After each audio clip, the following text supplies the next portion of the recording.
Chapter 5. A Chat with Old Wrinkly. The next morning Hiccup checked the dragon under his bed. It was still asleep. When his mother, Valhallarama, asked him at breakfast, "How did initiation go yesterday, dear?" Hiccup said, "Oh, it was fine. I caught my dragon."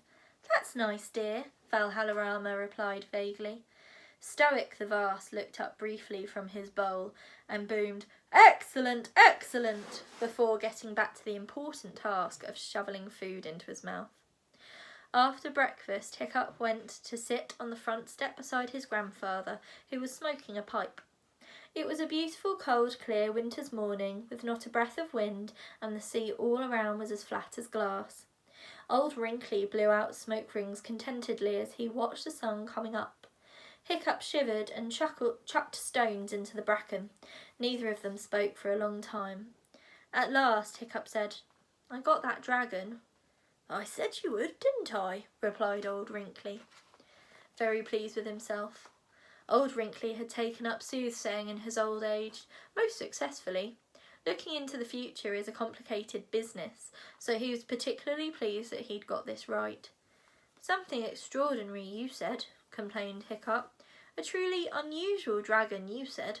An animal that would really make me stand out in the crowd." "Absolutely," agreed Old Wrinkly.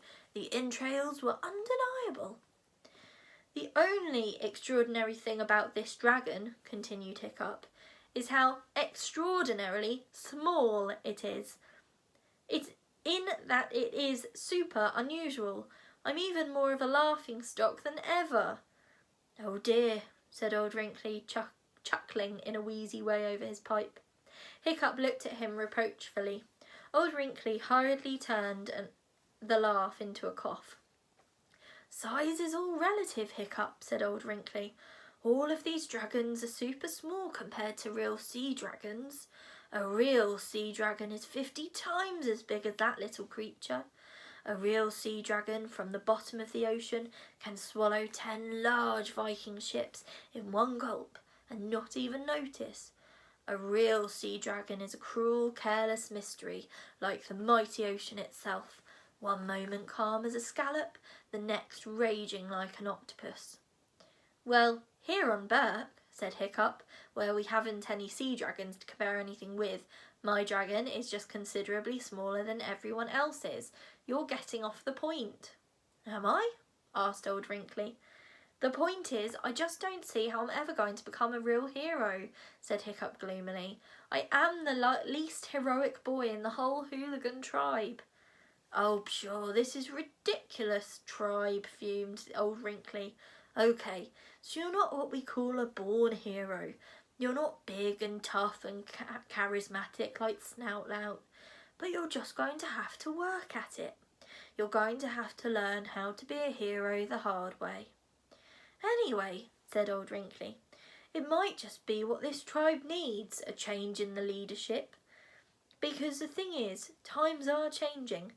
We can't get away with being bigger and more violent than anyone else anymore. Imagination, that's what they need, and what you've got.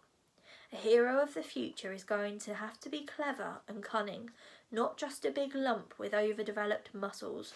He's going to have to stop everyone quarrelling among themselves and get them to face the enemy together." "How am I going to persuade anybody to do anything?" asked Hiccup. "They've started calling me Hiccup the Useless. That's not a great name for a military leader." "You have to see the bigger picture, Hiccup," continued Old Wrinkly, ignoring him. "You're called a few names. You're not a natural at bashy-ball. Who cares? These are very little problems in the grand scheme of things." "It's all very well for you to say they are little problems," said Hiccup crossly, "but I have a lot of little problems. I have to train this super small dragon. It's in time for Thor's Day Thursday, or be thrown out of the hairy hooligan tribe forever."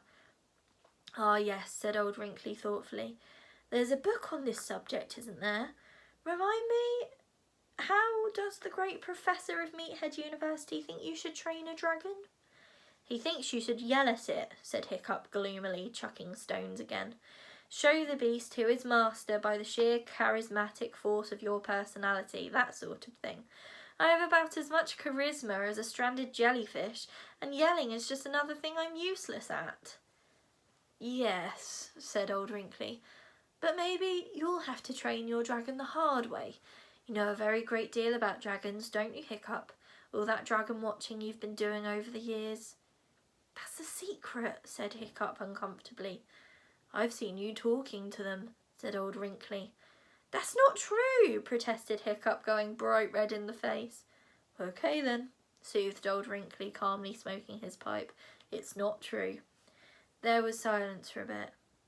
"It is true," admitted Hiccup, "but for Thor's sake, please don't tell anybody. They wouldn't understand. Talking to dragons is a highly unusual skill." Sorry, wrong voice. "Talking to dragons is a highly unusual skill," said Old Wrinkly. "Maybe," said Old Wrinkly, "you can train a dragon better by talking to it than by yelling at it." "That's sweet," said Hiccup, "and a very touching thought. However, a dragon is not a fluffy creature like a dog or a cat or a pony. A dragon is not going to do what you say just because you ask it pretty please. From what I know about dragons," said Hiccup, "I should say that yelling was a pretty good method." "But it has its limitations, doesn't it?" Old Wrinkly pointed out. "I would say that yelling was highly effective on any dragon smaller than a sea lion, and positively suicidal if you tried it on anything larger. Why don't you come up with some alternative training schemes yourself? You might be able to add something to Professor Yobbish's book. I've often thought that that book needs a little something extra. I can't quite put my finger on it." "Words," said Hiccup. "That book needs a lot more words."